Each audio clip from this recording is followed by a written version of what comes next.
Chat GPT एक extra ordinary chat bot है जो कि एक आर्टिफिशियल इंटेलिजेंस सिस्टम की बुनियाद पर डेवलप किया गया है। इसको डेवलप किया है ओपन एआई ने, जो कि एक नॉन प्रॉफिट ऑर्गेनाइजेशन है। इसका मॉडल जीपीटी 3.5 की बेस पर है, जिसमें 175 बिलियन कमांड्स हैं जिनकी बुनियाद पर ये काम करता है। अब चैट जीपीटी आजकल के टेक वर्ल्ड में एक बहुत ज़्यादा एक्स्ट्रा ऑर्डिनरी और रेवोल्यूशनरी टूल कंसीडर किया जा रहा है। लेकिन ऐसा क्यों है? क्या इससे पहले कोई चैटबॉट नहीं थे आर्टिफिशियल इंटेलिजेंस बेस्ड? बिल्कुल थे। जैसे गूगल का गूगल असिस्टेंट था, एप्पल्स का सिरी था, और भी इस तरह के कई टूल थे। और भी इस तरह के कई टूल थे जो आर्टिफिशियल इंटेलिजेंस बेस्ड चैटबॉट थे। लेकिन उनका जो रिस्पांस होता था वो इतना ह्यूमनली नहीं होता था। वो उनका रिस्पांस टोटली डेटाबेस होता था कि वो जो उनकी बैक पे डाटा था उस डाटे को सर्च करके और अपना एक वो रिस्पांस तैयार करके आपको बता देते थे जब भी आप उनसे कोई क्वेश्चन पूछते थे। वो तो आप अगर सिरी से बात करें या आप गूगल असिस्टेंट इस्तेमाल करें या कोई और इस तरह का टूल, तो आप एक चीज़ की उसमें कमी फील करते थे कि वो जो आपका चैट बोर्ड था वो आप जो उसको सवाल करते थे उसका इंडिविजुअली उस सवाल का जवाब देता था अपने डाटा के बेस पे। उसका रिस्पांस वो ह्यूमनली नहीं होता था। ह्यूमनली रिस्पांस से क्या मुराद होती है कि आपने देखा होगा जब हम बात करते हैं तो हम अगले बंदे हमसे कोई बात करता है तो उस सवाल को हम उसके सिर्फ अल्फाज पे ही सिर्फ गौर नहीं करते, उनके ये जो जिस कंटेक्स्ट में वो बात कर रहा है उस कंटेक्स्ट में उसके फिक्रे को, उसके क्वेश्चन को देखते हैं और फिर रिस्पांस करते हैं। तो इस चीज़ की कमी थी पिछले जो हमारे एआई चैटबॉट्स थे। इस चीज़ को कवर किया है चैट जीपीटी ने कि ये अब इसने अपने जो रिस्पांस है ये चैटबॉट से जब हम चैटिंग के थ्रू एक इसको कमांड देते हैं, इस या सवाल पूछते हैं, तो उसका जो ये जवाब देता है वो मोर ह्यूमनली होता है कि वो हमारे सवाल को एक कंटेक्स्ट में देखता है और फिर देखता है कि ह्यूमन उसका किस तरह से जवाब देगा, तो उस तरह से ये जवाब देता है। तो इसकी एक मिसाल मैं आपको इस तरह देता हूँ कि हम अगर इससे पूछेंगे कि what is the tallest mountain in the world, कि दुनिया का सबसे बुलंद तरीन पहाड़ कौन सा है, तो ये हमें बताएगा कि वो माउंट एवरेस्ट है। अगला सवाल मैं इससे पूछूंगा कि पहाड़ को सबसे पहले सर किसने किया। अब मैं इसको ये नहीं बता रहा कि माउंट एवरेस्ट को किसने पहले सर किया या केटू पहाड़ को किसने पहले सर किया। मैं सिर्फ इससे ये पूछूंगा कि पहाड़ को सबसे पहले किसने सर किया, तो ये मुझे बता देगा कि जो हेलरी है, माउंट एवरेस्ट को सबसे पहले हेलरी ने सर किया। तो ये हमें क्या ये हम चीज़ हमें क्या बता रही? ठीक है, मैंने तो उसको नहीं बताया कि मैं माउंट एवरेस्ट का पूछ रहा हूँ, लेकिन उसने इससे पहले जो मैंने उससे सवाल पूछा था वो क्योंकि माउंट एवरेस्ट के बारे में था, तो उसी ने उसी कंटेक्स्ट में मुझे जवाब दिया कि उसको पता था कि अगर मैं किसी और पहाड़ की बात करूँगा तो फिर मैं उसका नाम मेंशन करूँगा, लेकिन अगर माउंट एवरेस्ट की बात करूँगा तो उसका नाम मेंशन नहीं करूँगा क्योंकि उसके बारे में बात हो रही थी। और ये तरीका होता है जिस तरह ह्यूमन कंटेक्स्ट में बात करता है, इसी तरह ये हमारा चैट जीपीटी भी उसी कंटेक्स्ट में बात करके तो हमें जवाब देता है और उसका जवाब हमें बहुत ज़्यादा ह्यूमनली लगता है। तो इसलिए ये चैटबॉट इतना रेवोल्यूशनरी है और बाकी जो चैटबॉट्स हैं उससे इसको मुख्तलिफ समझा जा रहा है। अब ये चीज़ ये किस तरह का, इसके बहुत ज़्यादा और भी यूज़ केस है जो बाद में बताऊंगा, लेकिन मैं पहले ये बताना चाह रहा हूँ कि ये काम किस तरह करता है ना। तो ये इस चीज़ को ये किस तरह ये ह्यूमनली रिस्पांस करता है हमारे सवालों को ना, तो उसका ये है कि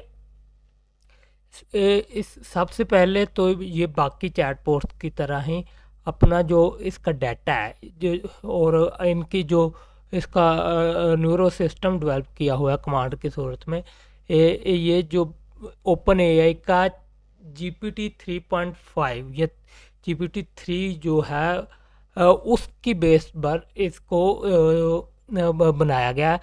तो उसमें जो 175 बिलियन 175 बिलियंस कमांड्स है, उन कमांड्स की वजह से इसे मतलब वो अपना इसका न्यूरो सिस्टम बना हुआ है और उससे ये अपनी डाटा की बेस पर ट्रेनिंग करता है। जो मुख्तलिफ इंटरनेट या मुख्तलिफ चीज़ों को इसको डाटा प्रोवाइड किया जाता है, ट्रेनिंग करता है और उसकी बेस पे ये अपना जवाब तैयार करता है।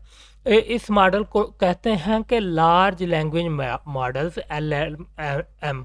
ये एक्चुअली क्या करते हैं, ये प्रिडिक्ट करते हैं नेक्स्ट वर्ड। आपने देखा होगा मोबाइल पे वगैरह पे जब हम टेक्सटिंग करते हैं तो हम एक वर्ड लिखें तो कीबोर्ड हमें नेक्स्ट वर्ड प्रिडिक्ट करता है, ठीक है, और फिर नेक्स्ट लिखे तो वो अगला वर्ड प्रिडिक्ट करता है। इस तरह हमारे सेंटेंस बनते हैं और सेंटेंस से मिलकर इसी तरह हमारे पैराग्राफ्स बनते हैं।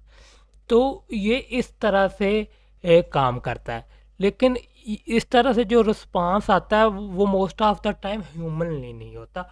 वो सिर्फ इन वो जो एक सवाल है उसका जवाब होता है, वो सवाल किस कंटेक्स्ट में था, उससे पहले क्या बातचीत चल रही थी, वो उस चीज़ को बिल्कुल इग्नोर कर देता है ये मॉडल। इसलिए फिर इस पर एक एडिशनल लेयर्स बनाई गई जिसको कहते हैं reinforcement learning with human feedback, RLHF। इस एडिशनल लेयर में उसको एक एक्सपर्ट्स की मदद से जो उसका रिस्पांस है उसको रिफाइन करना सिखाया गया कि इसको इस तरह रिफाइन करना है और इस चीज़ों को इस तरह कंटेक्स्ट में देख के तो आपने जवाब देना है। तो इस तरह से ये चैट GPT हमारा काम करता है। अब ये क्या क्या काम कर सकता है, एक तो मैंने आपको बताया कि आप कोई भी इसको सवाल पूछेंगे और फिर उससे फर्दर सवाल पूछते जाएंगे तो ये पूरी कन्वर्सेशन को कंटेक्स्ट में देखकर आपको जवाब देगा। दूसरा ये है कि हम इस से मुख्तलिफ़ किस्म के टेबल्स भी बनवा सकते हैं। फ़र्क करेंगे, हम इसको कहते हैं कि create a table for the tallest mountains of the world. तो ये हमें एक पूरा टेबल बना देगा जिसमें सबसे टॉलेस्ट मेंटेन को पहले नंबर पे रखेगा, उसकी हाइट बताएगा और वो कहाँ वाक़ है वो बताएगा। फिर दूसरी को ये खुद ही सेकंड हाईएस्ट मेंटेन का नाम, उसकी हाइट और वो इस तरह एक एक्सेल टाइप टेबल बना देगा जिस तरह का हम एक्सेल में बनाते हैं। इसके अलावा हम इसको जो कोडिंग हम अपने करते हैं, तो फ़र्ज़ करो किसी कोडिंग हम पार्शली को जनरेट करवाना भी हमें ये जनरेट करके दे सकता है, या हम जो कोडिंग करते हैं उसको रिफाइन ये कर सकता है। उसमें कोई एरर है, उस एरर को ढूंढ के बता सकता है। और बाद का हम इससे सवाल पूछेंगे तो मतलब वो सवाल इसको क्लियर नहीं होगा, इसको उसका ह्यूमनली रिस्पांस देने के लिए फर्दर इंफॉर्मेशन चाहिए होगी, तो ये हमें से काउंटर क्वेश्चन पूछेगा जैसे इंसान पूछते हैं कि अगर मुझसे कोई एक बंदा कोई ऐसा सवाल पूछता है कि फ़र्ज़ कर वो कहता है कि मैंने लाहौर जाना है तो मुझे कितना टाइम लगेगा।